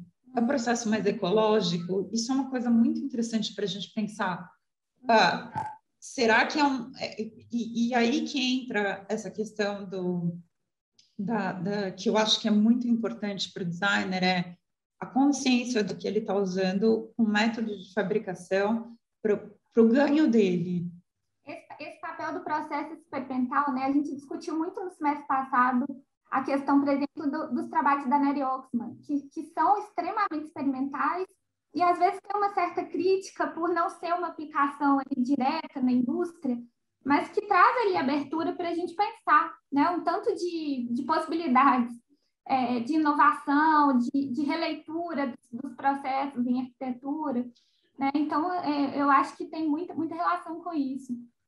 E também, por exemplo, se a gente pensar, eu só queria falar uma coisa que você me lembrou agora, isso é uma coisa legal para a gente levar para a fabricação, porque se a gente pensa no futuro open source, colaborativo e tal, nada impede de eu fabricar uma mesa experimental e alguém daqui pegar isso e levar adiante num projeto comercial, entende? Então, eu acho que isso é muito legal também. Nem tudo precisa ser igual, né? Eu acho que tem jeitos de ganhar também com o experimental. A Neri Oxman, com certeza, não faz coisas... quer dizer, ela sobrevive, né, daquilo que ela faz. Então, ela ganha sendo experimental. Isso é importante a gente separar aqui. Então, de repente, o meu barato é fazer algum projeto mais experimental, outro mais comercial, ou eu fazer projeto experimental e outra pessoa pegar aquilo e transformar num projeto comercial, nessa ideia open source colaborativo. Sim, eu acho que a gente entender também o lugar, né? Que a gente pode ter diversas atuações também dentro disso, né? Isso é super importante. Você quer fazer alguma pergunta? Pessoal, gente... Oi. Não, eu até queria, mas eu acho que como a gente está meio curto de tempo, vou deixar o espaço para o pessoal. Mas antes disso, queria dar parabéns para o André, gostei muito da palestra, acho que quanto mais a gente conseguir trazer disso, né, de gente que faz mesmo, porque acaba que nesse campo do design paramétrico muita coisa fica, né, no computador, fica no virtual e assim, poucas vezes acaba se materializando. né? Seja um anel, uma luminária ou um pavilhão. Então, acho que eu estou achando ótimo essas palestras, inclusive, né, semana passada o Paulo falou um pouquinho da experiência dele, né? Eu acho que a sua apresentação completou muito, então, assim, achei ótimo, parabéns. E aí, pessoal, vamos abrir para as perguntas, tá? À medida que vocês forem levantando as mãozinhas aí, a gente vai chamando. Grilo. Eu acho que o Antônio quer fazer uma pergunta. Antônio, eu acho que você está mudo. Pronto. Mas você está de parabéns, eu acho que assim, fiquei encantado também com o seu trabalho, assim, tanto dos produtos feitos, né, nessa lógica mais comercial, não necessariamente na lógica, né, mas se acabaram se tornando produtos comerciais, e também com esses projetos experimentais, achei muito bacana, estou encantado. Eu vou te fazer uma pergunta assim, que talvez tenha uma resposta um pouco óbvia, assim, mas assim, eu acho que sempre varia em função da pessoa. Assim, o que para você que faz ser importante essa relação da produção arquitetônica e design com a natureza? O que você acha que para você isso tem a maior, as justificativas mais consistentes nessa relação? Eu não sei, eu acho que, por exemplo, eu pessoalmente tenho uma relação com a natureza muito grande, porque meus pais tinham casa de praia, eu sempre fui para lá e sempre vi, é uma coisa que eu realmente questionei muito, e por isso talvez eu tenha acabado virando professora de biomimética. Eu acho que a natureza, ela tem várias propriedades, a gente pode olhar ela de várias formas, e eu acho que tem várias coisas, vários pontos interessantes para serem analisados nessa sua pergunta, e eu não achei nada óbvio. Eu acho que nunca ninguém me perguntou isso dessa forma, assim, eu vou tentar me organizar aqui para responder da melhor forma. Primeiro, porque eu acho que a tecnologia, ela é muito fria, às vezes. Então, em todos os meus projetos, eu acho importante você usar como um meio, né, que a gente estava discutindo, mas também ligar alguma memória. E como a gente tem várias formas naturais e tal, a gente teoricamente evoluiu e essas formas ainda estão conosco. Quando a gente olha uma forma natural, a gente se relaciona com aquilo, com aquele produto, enfim, de uma forma intuitiva, que é muito passa a não ser mais fria, né? Passa a ter uma relação daquele produto com a pessoa. E outra coisa que eu acho interessante eu acho que quem compra um projeto, por exemplo, é porque realmente gosta, porque são formas que são muito peculiares, né? Quando você usa a natureza como inspiração. Então, é um produto que ele não tem muito...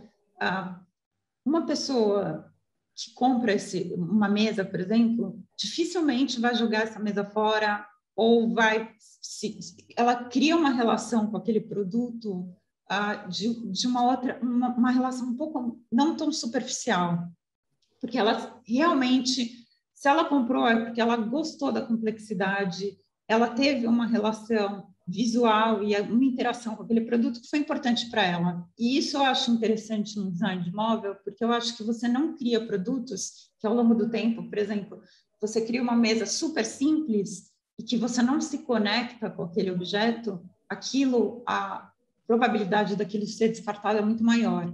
Então, por exemplo, tem um designer que ele é holandês, o Larsson, Joris Larsson, que ele criou uma luminária viva agora, que é quase como um pet. Então, você cria a luminária para você conseguir ter essa relação um pouco mais aprofundada e questionando também qual é a relação que a gente tem em relação com os produtos. Se a gente pensar em o que eles chamam embodiment, então, em relação às suas raízes, ao que você gosta e tal, e tal, e tal. Isso é uma análise um pouco mais primária. Indo um pouco mais a fundo, eu acho que a natureza ela tem em relação, por exemplo, à biomimética, né? Então, você pode usar essas formas e quando você estuda biomimética, você analisa estratégia de sobrevivência dos animais, ou vegetais, enfim, de reprodução. Então, aquilo te dá uma solução que é muito interessante, tanto em relação ao padrão, como em relação ao porquê que você está fazendo daquilo. Nada é aleatório na natureza. Se você tem uma forma, é consequente de uma força, é consequente do que eu estava explicando do leão, do padrão, de mimes, de camuflagem, como aquele animal se comporta, etc. e tal. Então, tem sempre um porquê, nada é aleatório. E terceiro, porque estudando neurociência, cada vez mais eu vejo a importância da relação do ser humano com a natureza. Então, tem vários estudos, por exemplo, no Japão, na Coreia, o quão importante é você ir para um parque e eles usam isso como medicina preventiva. E você dá uma volta, como o seu batimento cardíaco, por exemplo, às vezes cai, como você tem uma mudança das ondas cerebrais, então você tem a onda cerebral mais gama, que te dá um relaxamento maior. Então, todos os estudos em relação aos sons naturais também, o Youssef me passou um estudo da Universidade de Sussex que eles fizeram, como os sons naturais em relação aos artificiais relaxam mais as pessoas. Então, tudo que era proposto em biofilia, com os trabalhos do Uriel, por exemplo, Calabrese, Kellert e etc. e tal, está sendo estudado agora em neurociência e cada vez mais está sendo comprovado a importância que a gente tem dessa relação com a natureza. E não só em relação ao som, em relação à textura, em relação à parte, enfim, auditiva, mas também a visual. Então, como certas geometrias fazem você relaxar mais ou relaxar menos. O Nico Salingares, hoje em dia, o matemático, super estuda isso, é um campo muito legal. Então, é importante você ter percepção, se eu estou numa sala, como é que aqueles objetos da sala, eles estão afetando o meu corpo? O que a cor de um certo móvel provoca em mim? O que a textura daquele móvel provoca em mim? Como a geometria me afeta? Então, se você pegar os trabalhos, por exemplo, as formas mais orgânicas, elas dão um prazer visual ligado. Então, por exemplo, se você fizer um estudo de valência positiva, neutra e um estudo negativo, as formas orgânicas estão mais ligadas à valência positiva emocional e também a um grau de meditação maior. Então, eu acho que por todos esses motivos, para mim, o estudo na natureza ele é muito complexo. Assim. Eu acho que ele atende a diferentes questões em relação à performance do material e à performance humana também. Entrando num tipo de visão da biologia evolucionária, alguma coisa assim, mas eu acho que é muito importante. Ótimo, muito obrigado. Imagina. Bem, temos aqui o Verli e o Darlene. Pode prosseguir, Verli. Olá, não estou aparecendo? Sim. Tá. Primeiro eu queria parabenizar o seu trabalho, eu realmente achei ele maravilhoso. Obrigada. E a minha pergunta, ela é um pouco mais política, talvez, assim, mais de posicionamento.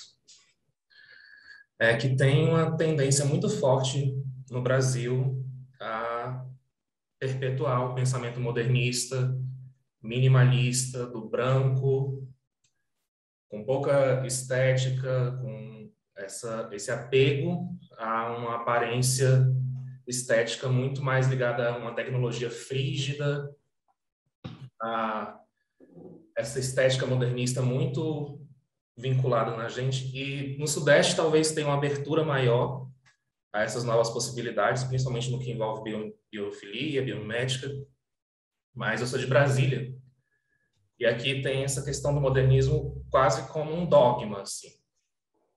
E por muitas vezes se torna difícil argumentar, principalmente nos momentos políticos que a gente está vivendo agora na nossa história. Esses argumentos científicos, de proposições diferentes, de estéticas inovadoras, acabam sendo quase que tornados uma piada, assim, para certas pessoas. Então, eu queria saber como você se posicionaria para, tipo, que uma coisa é você ter o seu posicionamento e estar no seu meio de pessoas que talvez pensem como você. Outra coisa é você conseguir competir com essas pessoas que já dominam esse mercado, que, tipo, já tem esse modernismo na indústria, já tem esse minimalismo dominando a indústria, e eles meio que têm uma vantagem em como conseguir se posicionar em relação ao todo, a clientes, a mercado arquitetônico, e a gente fica meio que na periferia, tendo que militar pelo que a gente acredita. Então, eu queria saber como você se posiciona a respeito disso. Como militar contra essas pessoas que ainda estão tão presas em coisas talvez antiquadas. Nossa, Brili, eu acho que a gente tem que tomar um café algum dia e a gente senta e conversa sobre isso, porque eu sofri tanto na faculdade de arquitetura quando eu comecei nesse sentido, porque eu lembro que eu queria fazer vários projetos com forma orgânica e tal, e todos os professores falavam, olha, você precisa retificar esse projeto em uma semana para entregar. E era assim, um choro só, sabe? Foi horrível. Eu acho que não tem fórmula pronta. Eu acho que o que você falou é real. Em São Paulo também a gente tem esse problema, né, com a arquitetura brutalista e tal, e tal. Eu acho que deixa eu pensar aqui. Eu acho que não tem o que fazer.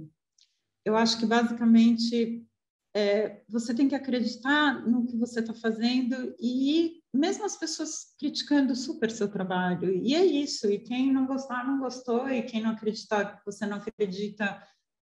Tá ok. As pessoas têm opiniões diferentes e direito a opiniões diferentes. É isso. Eu acho que, basicamente, é isso que eu te falaria. Eu acho, sim, que dá muito trabalho, porque é o que você falou, competir com o modernista. Claro, tudo que já foi feito, então, se eu vou para um fornecedor que já fez uma mesa minimalista, é muito mais fácil dele fazer. Então, provavelmente, o que vai acontecer é que você vai ter que trabalhar 3 vezes mais do que um cara que é modernista para fazer todos os experimentos que você quer, ganhando menos, com uma dúvida cruel. E é isso, é fato. Mas vale a pena no final? E se a resposta é vale a pena, é um pouco isso, tipo, abraça essa causa e talvez acredite no que você acha importante para você. Esse preconceito sempre vai existir, as pessoas sempre vão criticar e não tem muito onde ir, às vezes de uma forma não muito legal, e é isso. E aí você fala, tudo bem, você tem a sua opinião, eu tenho a minha, e eu acho que a questão é um pouco isso também. Quando você vai fazendo, talvez, quando você já tenha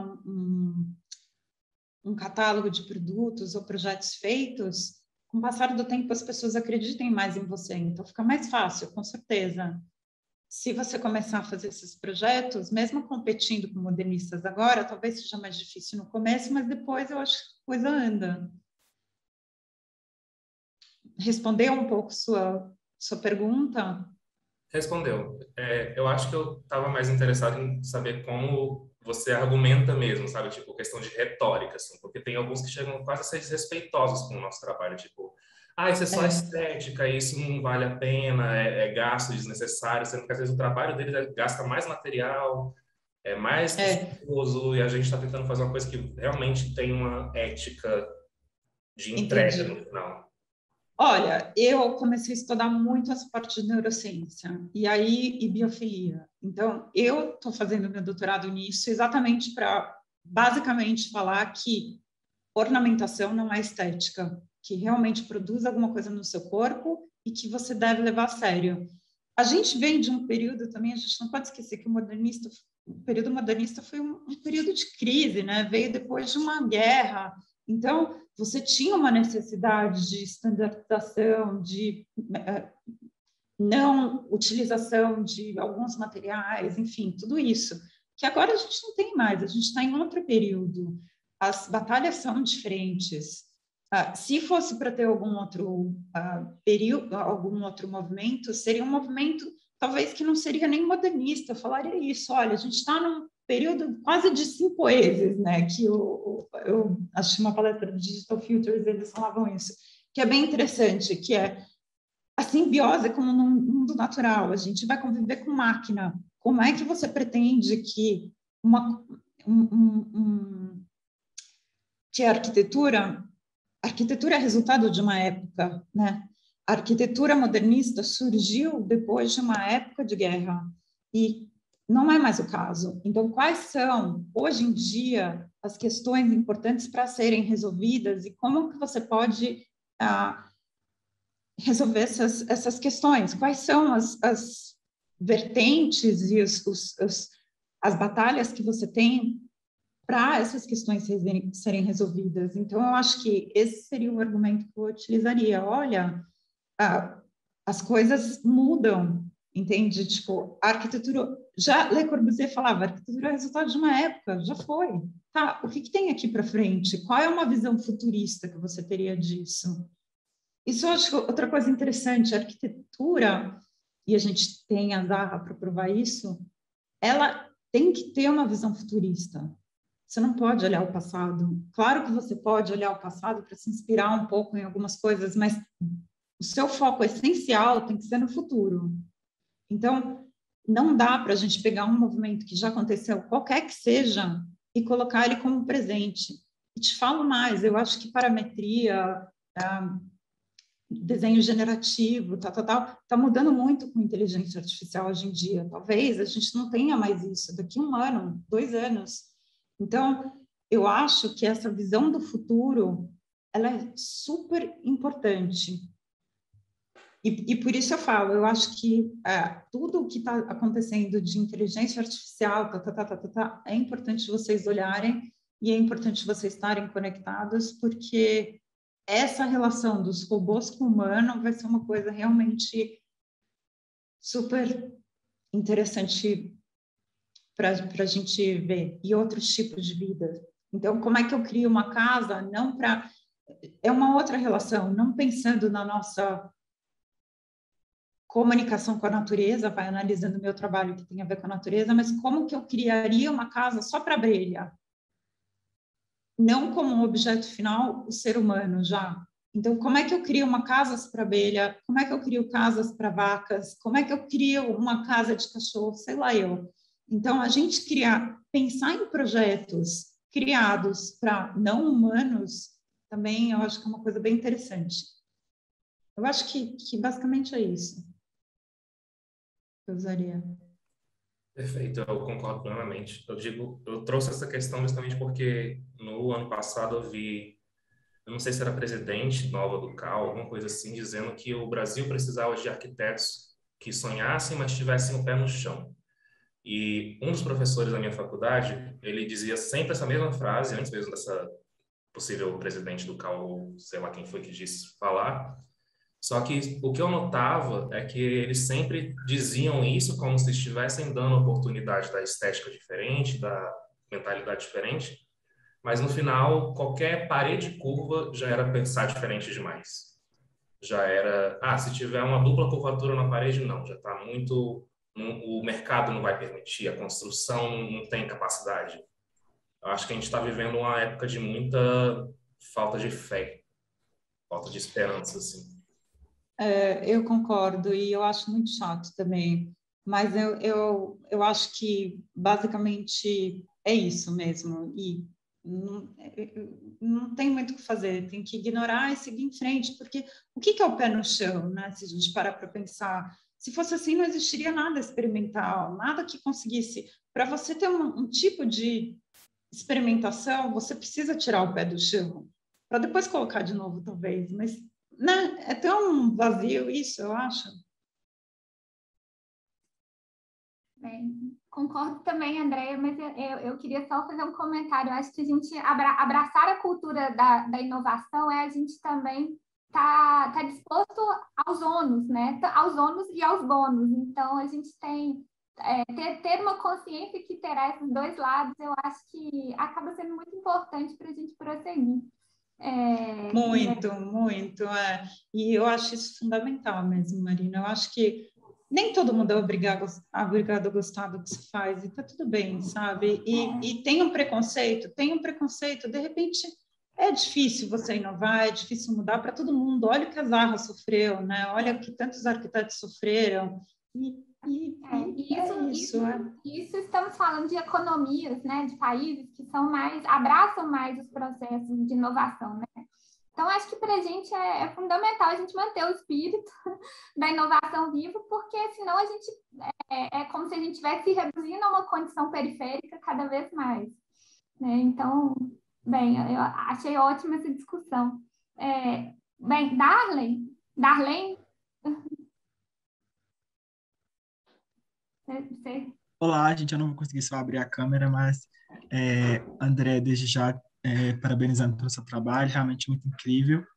E sobre essa questão do último assunto sobre pé no chão, eu acho que está muito ligado, inclusive, mesmo a resposta da própria Andréa, né? Em acreditar no que você quer e aquilo, e eu vejo até para mim no processo de aprendizado também, ao longo do curso de arquitetura, está sendo muito isso. Esses contrapontos, muitas das vezes, os professores, de tentar nesse viés pé no chão, mas que quando você acredita e quer algo, acho que a satisfação vem, né, automaticamente. Igual a André falando, até mesmo os processos em relação a períodos de projeto, quanto vai ser realizado ou não, mas eu acreditar, eu acho que é muito importante.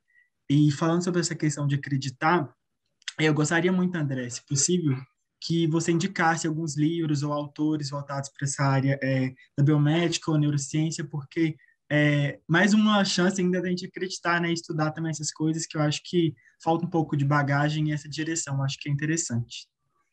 Claro, eu passo, sim, passo de biomimética, de biofilia, neurociência, eu passo para a Marina e aí ela passa para vocês. Eu acho que é isso. E também, eu não sei, eu tive muita sorte, porque meus pais... Olha, quando eu comecei a fazer essa área, minha mãe colocou a mão assim na cabeça e falou, André, você tem que estar preparada para uma coisa. Eu falei, o que é? E meus pais são médicos, os dois são cardiologistas. Ela falou, olha, é o seguinte, se você acabar como Van Gogh, vendendo um quadro para sua irmã na miséria, você tem que estar preparada. Você está preparada? Estou preparada, então tá bom. Então vai a fundo, sabe? Tipo, eu acho que é uma brincadeira, mas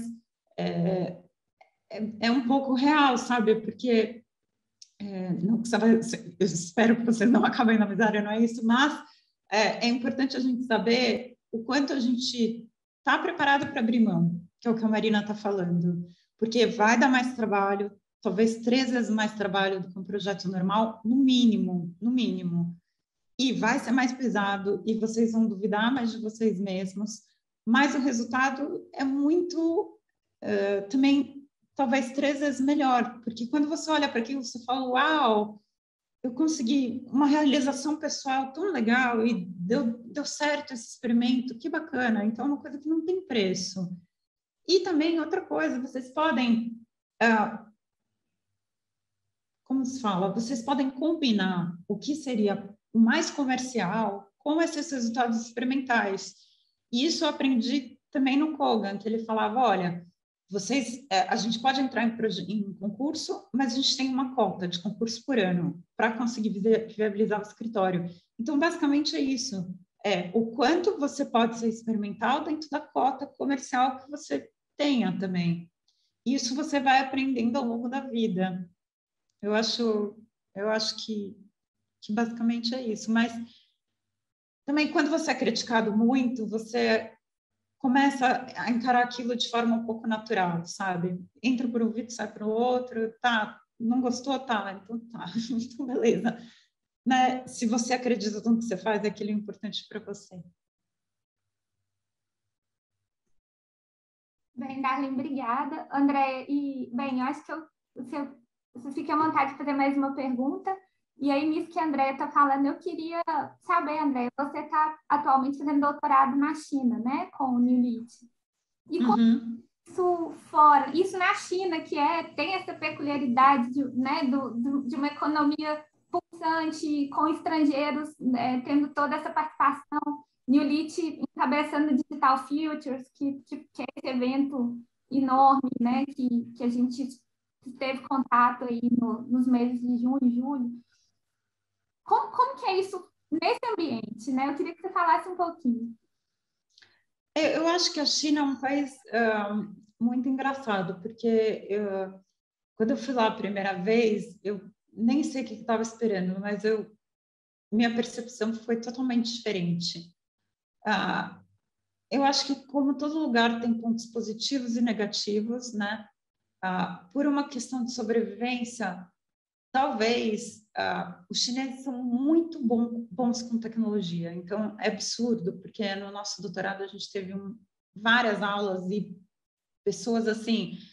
Eu lembro que eu fiz um workshop no primeiro Digital Futures e eu olhava para o lado, aqueles chineses programando absurdamente, fazendo todos os tutoriais ao mesmo tempo, no WeChat, tudo junto. Eu falava, Jesus, como é que a pessoa consegue cognitivamente acumular esse tanto de informação? Eu não entendo. Mas eu acho que eles aprendem matemática de um jeito diferente, né? O jeito deles pensarem é totalmente diferente. Então, eles são muito bons nessa parte.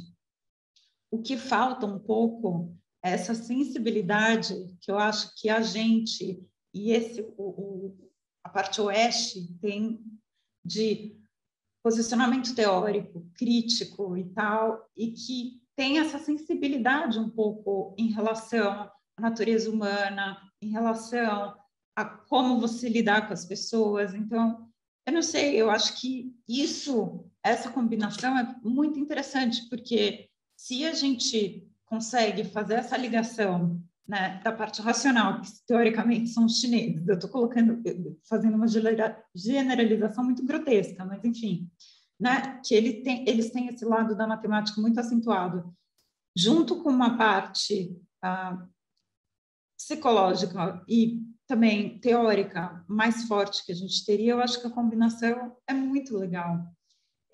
Eles têm acesso também, tudo que eles fazem, né? Vocês já devem ter percebido, nada é pequeno. Então, quando eles mostram os projetos, né? Vocês veem o Philip Yuan, por exemplo, com 1000 robôs na China, fazendo prédios enormes, não sei o que, não sei o que. Então, tudo que eles fazem numa escala muito diferente da nossa escala.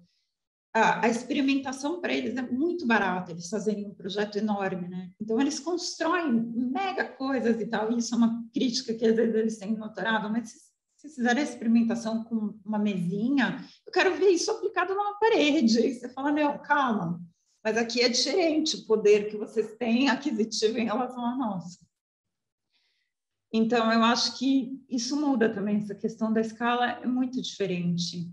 E eu acho que, assim, o que eu consigo notar de mais forte, eu acho que seria isso. E tem bastante essa coisa que eles produzem muito, né? Eles são muito focados, enfim. Então, eles acabam tendo uma produção muito grande. Em relação à quantidade, então, eu acho que eles têm muita coisa produzida, o que é bom, porque a gente, teoricamente, tem acesso a bastante coisa. Eu acho que, basicamente, é isso. E essa questão da escala é impressionante, porque se vocês visitarem um dia o escritório, se alguém for para a China, lá do Philip Yuan, ele tem 2 braços robóticos que eu nunca vi na vida, num galpão enorme, um pé direito enorme, que fazem aquelas pontes trançadas de fibra de vidro com carbono, uma coisa assim absurda e com uma quantidade de mão de obra muito grande. Então, vários alunos lá. É uma coisa que raramente a gente vai conseguir competir. Então, a questão inteligente seria, se eu fosse analisando o que eu estou fazendo para o doutorado, vendo quais são as deficiências e como é que a gente consegue suprir essas deficiências e como é que a gente pode unir força ao invés de querer competir. Então, se eles são melhores em programação, nessa parte racional, enfim, matemática, como é que eu posso suprir esse outro lado? Ao mesmo tempo, e ter uma comunicação boa com eles. E, ao mesmo tempo, nessa questão da escala. Então, então, eu faço uma coisa menor, eles mandam para eles viabilizam uma construção maior. Então, eu acho que a gente entendendo quais são as capacidades e deficiências, eu acho que a gente tem uma comunicação um pouco melhor. Bem, André, excelente. Me lembrou até uma frase do curso, ele falando do CCTV, que é o projeto que os chineses não poderiam ter feito, mas a construção que os europeus não podiam ter realizado. Então, é bem dentro disso que você falou, né? A gente entender essa questão da nossa capacidade produtiva, em termos, né, numéricos, matemáticos, computacionais, e extrair o que a gente tem de possibilidade, que realmente eles não têm essa cultura mais, né, mais aberta aí às questões humanísticas, talvez. Diga, Hugo, você... Eu quero fazer uma pergunta também. Bom, minha pergunta, André, vai um pouco mais para o lado da biomimética, tá? Assim, existem várias críticas, né, com relação a esses arquitetos, designers, tal, que um pouco surfam nessa onda da biomimética, mais explorando a questão formal, né, assim, a forma orgânica pela forma, sem nenhum tipo de embasamento por trás disso, né? Mas, desconsiderando um pouco isso, né, assim, indo para o lado da biomimética, que seria mais a questão, né, do estudo do genoma, enfim, né, da composição biológica dos organismos e tal, como que você vê, né, assim, a construção biomimética como uma reprodução de alguma coisa no meio natural? Assim, essa, inclusive, é uma crítica que eu escutei no meu doutorado, mas, né, fazendo uma comparação com todos aqueles princípios de teoria da complexidade, auto-organização, emergência, né? Então, tem os exemplos clássicos de formigas, dos cupins, né? Como que você vê, assim, falando a grosso modo, né, se tem muito sentido a gente, né, talvez construir como as formigas, ou como qualquer, né, ou bem-te-vi, alguma coisa assim, sendo que a gente não é nem formiga e nem bem-te-vi, nossos materiais e tecnologias são completamente diferentes, né? Como que até que ponto que essa inspiração ela é realmente aplicável, né, para nós como humanos, ou isso é simplesmente, né, não sei, uma forçação de barra dentro, né, com todo esse apoio de tecnologia digital, fabricação e etc. Eu gosto, uma pergunta ótima essa, na verdade. Eu acho que várias pessoas têm essa mesma dúvida. Eu acho, por exemplo, dentro da biomimética, essa questão dos animais, de você usar os animais, eu acho muito interessante. Mas tem uma outra, por exemplo, a mesa que eu mostrei aqui, analisando a folha de sol e a folha de sombra em relação à performance, como elas lidam com temperaturas, então qual é a tipologia que cada uma tem, qual é a área de absorção que cada uma tem, e como usar isso no projeto, seria biomimética. Porque você está tirando partido formal para a retenção, ou enfim, de calor, né? Então, quando você analisa essa questão funcional, você tem a biomimética, ela é realmente mais funcional. Então, por exemplo, se eu tenho uma lagartixa, como é o pé da lagartixa numa nanotextura, e como é que eu poderia fazer um velcro, sei lá, né, que fosse baseado no pé da lagartixa. Eu acho que tudo que a gente estuda de biomimética até agora está muito relacionado a design de produto, porque tem isso que você falou, tem acesso a um laboratório, a pessoas trabalhando numa nanoescala, com microscópio e tal, que a gente não tem, né?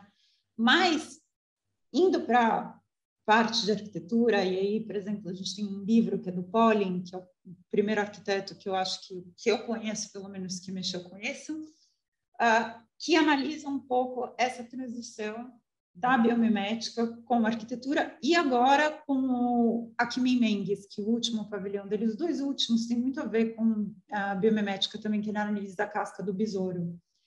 Então, eu acho que tem jeito de passar isso, dependendo da infraestrutura que você tem, mas tem uma análise mais superficial que pode ser aplicada na arquitetura, como essa das folhas, que é fácil de fazer e que dá para ter nos projetos.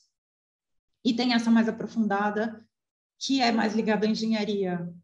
E em inglês a gente tem dois termos, que é biomimicry e biomimetics. Biomimetics é mais relacionado à engenharia, biomimicry é mais a análise mais relacionada a design. E eu acho que tem como trabalhar nessas duas questões. O que acontece é que vários arquitetos, eu acho que trabalham com a questão mais formal, falando que trabalha com biomimética, mas é uma camada fina de separação que a gente tem, porque... E aí que eu acho interessante essa relação da natureza, porque você tem a biomimética que complementa a biofilia. Então, basicamente, o que a biomimética não supre, você estudando biofilia, tem uma parte que é suprida. Então, é uma questão para a gente colocar aqui agora. Se biofilia acredita que a textura de uma árvore com os contrastes, então, se você tem uma árvore, por exemplo, que ela a casca da árvore ela é mais seca e você tem um líquen perto que é mais macio, e você tem diferenças de cores, você tem essa questão dos contrastes. Se você aplica isso num design de móvel, poderia ser... Teoricamente, você poderia falar, não, mas é só uma questão visual. Tá, mas se eu levar isso para os conceitos da biofilia, o ser humano ele tem uma performance melhor quando ele analisa essa composição dos contrastes juntas, então, contraste de textura. Então, isso te faz, teoricamente, perceber que você tem essa relação inata com esses elementos que te cercam. Isso faz parte da biofilia. E será que não poderia ser olhado numa relação da performance? Por exemplo, se você usa o elemento mais mole para fazer uma determinada parte da mesa, que tem uma performance de material que é diferente da parte dura, será que já não seria uma biomimética? Então, o que eu acho é que ou se você analisa a composição, o crescimento de uma concha, tá? Que teoricamente seria só forma, se você leva isso para dentro da sua casa, seria só forma, você poderia falar, isso é só formal. Não, mas entra numa questão também, se você quer fazer um elemento círculo, talvez seja a melhor opção que você tenha, circular, não sei, eu vou mudar. Eu não vou falar da concha, eu vou falar de uma bola, por exemplo, a bola de sabão. Pode falar, poxa, mas você está usando a bola de sabão só porque é esteticamente interessante. Não, pode ser porque você quer conseguir um maior volume com uma superfície de área menor. E você usa isso num projeto. Então, as coisas estão tão interligadas que é muito difícil essa separação do que é biofilia, do que é biomimética, se é só formal. É uma conversa que a gente poderia ter durante horas. Teoricamente, seria bem estrito onde uma começa e a outra acaba. Mas, na prática, eu acho que, basicamente, como arquitetura, está tudo interligado. Então, é uma questão conceitual que a gente poderia debater 5.000 anos aqui, e que poderia dar um resultado interessante, mas eu particularmente acredito que nada que é derivado de uma inspiração natural seja por acaso. Então, a forma pela forma já não existe. Porque esses elementos de recursão, e se a gente olha uma flor, ela tem 7 camadas numa pétala, ela tem um elemento que você poderia falar, putz, a cor é só estética. Mas não é só estética, que tem uma cor para o ser humano, tem uma cor para o passarinho. O pecíolo é estético, porque esse daqui é mais bonito do que esse, mas não, tem uma função reprodutiva. Então, o que é estético e o que é funcional é muito interligado. E eu acho que a gente tem que, eu não sei, isso em relação ao meu ponto de vista, mas quebrar essas barreiras, como a gente quebrou a barreira das escalas, do que é arquitetura, do que é design de joia, do que é não sei o quê, quebrar essas barreiras também em relação à natureza, tá? Então, você pode se inspirar, e de repente, se você só se inspirar numa bolha porque você acha bonito, aquilo está te causando um bem-estar que entra na biofilia sem você saber. Beleza, obrigado. Concordo. Imagina. Essas divisas, elas não são muito marcadas, né? A gente não tem tão bem definido onde começa um e onde, né, começa o outro. Então, eu acho que é isso. Eu acho que a ideia é exatamente essa, quebrar essas barreiras, né? Até porque elas são difíceis de serem demarcadas, né? Muito, muito difíceis. E teoricamente, nos livros, a gente conseguiria falar isso daqui é biomimética, isso daqui é biofilia, mas na prática não. Uma interage na outra, e eu acho que é bonita essa transição. E aceitar o ornamento como uma parte. E se a gente pegar, só para fechar essa parte, a teoria de Darwin, não em relação à seleção natural, mas em relação à seleção sexual, tá? Ele tem um adendo depois da seleção natural.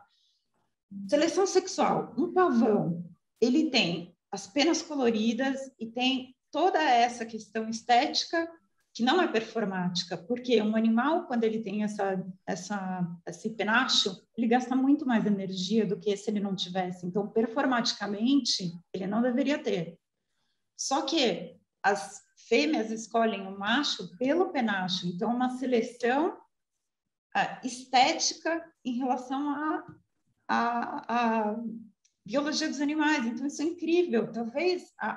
E você vê isso também nas aves dos paraísos, né? Aves do paraísos, que tem aqueles plumagens maravilhosos e rituais de acasalamento bizarros, que são super bonitinhos, e que não tem função performática nenhuma, nem de material, nada, mas é um refinamento estético e performático, porque eles tratam o ninho, eles tiram todas as folhas para conseguir acasalar, eles mudam, eles fazem um ritual de dança para a fêmea analisar se dançou bem ou não para conseguir acasalar. Então, é uma seleção estética que é maravilhosa. E quanto a gente não tem isso? Quando você julga esteticamente uma pessoa, se ela é bonita, se ela é feia, não é uma relação que a gente teria naturalmente? O quanto isso não vai para a arquitetura? Bem, Andreia, excelente. Acho que finalizamos, né, com boas reflexões. Eu queria finalizar, né, com uma reflexão que o sociólogo Bruno Latour faz, né, em Jamais Fomos Modernos, essa ideia, né, contrapondo essa ideia que a gente dominou a natureza no século XX, que não dominamos, né, e a partir daí, como que a gente pode lidar com isso, entendendo que é uma grande falácia a gente achar que fomos racionais o suficiente para ter esse domínio, né, de dominar a natureza no sentido de impor um segundo mundo construído.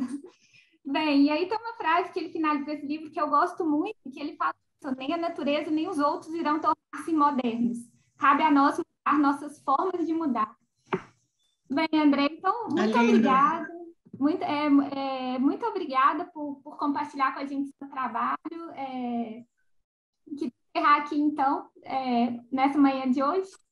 Muito obrigada a todos por participar. E aí, semana que vem, a gente se vê com o Daniel Locatelli, ampliando essa discussão que tivemos aqui hoje. Acho que tem uma sequência bem interessante. Obrigada, Obrigada Andréia. a vocês, adorei ter participado. Foi muito legal, demais. Adorei. Obrigado pelas pessoas que estão assistindo.